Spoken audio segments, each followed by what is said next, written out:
Okay, so this is a kind of a different type of video. This is me reaching out to the YouTube community and asking how to fix this.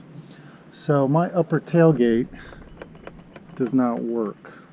So in the technical bulletin, if this doesn't work, you buy a new one of these, and it did not solve the problem. I was having intermediate issues, and it would work some days, wouldn't work other days.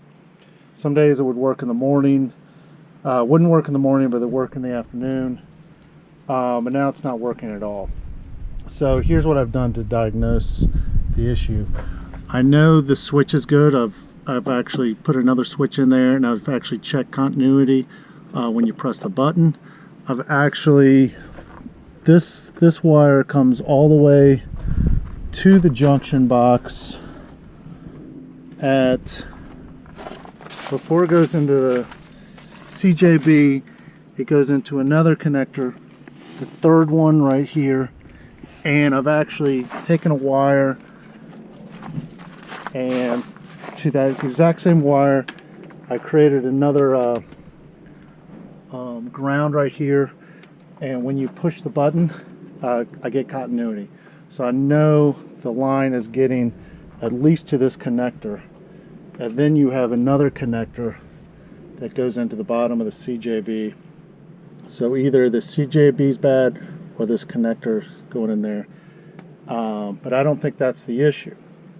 So I think the CJB is getting the signal. The other issue, so the other thing I've diagnosed is the electrical signal, the electrical pulse to open up the top tailgate and the bottom tailgate is right here underneath the driver's seat.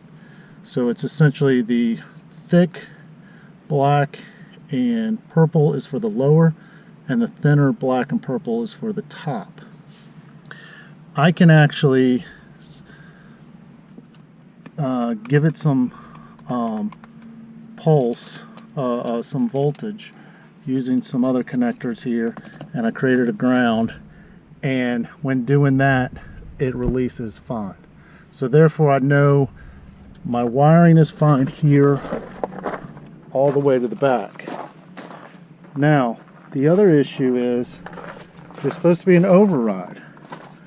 When you press and hold the lock and unlock button after 3 seconds, it'll override, and then it'll send an electrical signal also. It will not do that. So I think that's the secret. If we knew why this didn't work, I think we know why this doesn't work. It's not getting a signal. So either the CJB is bad, and that's a problem, because you can't just replace it, because it's synced with the immobilizer. So then you got to get a matching ECU, and I'm not sure then if your key fob's not going to work.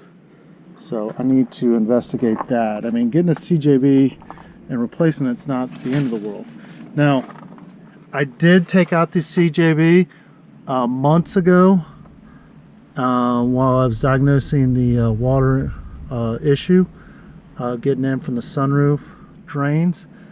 But I did put it, when I put it back, it worked for months without it having an issue. So I don't know if that's the problem. I mean, if it's just a bad connector or the CJB is bad. But if someone can help me out, do you know whether if I replace the CJB, replace the ECU, will my fob still work? Because I'd rather not have to go to the Land Rover dealership and get all new keys. Or ideas of why when you hold these two down it doesn't work, because I think that's kind of the secret. That's kind of, if that would work, I think it would send the signal. So we're just not getting the signal. I think the signal is coming from the back to the CJB, but the CJB is not allowing that signal to come through, either from pressing the tailgate or from these two buttons. If anyone knows, can help me out. That would be great. Thank you.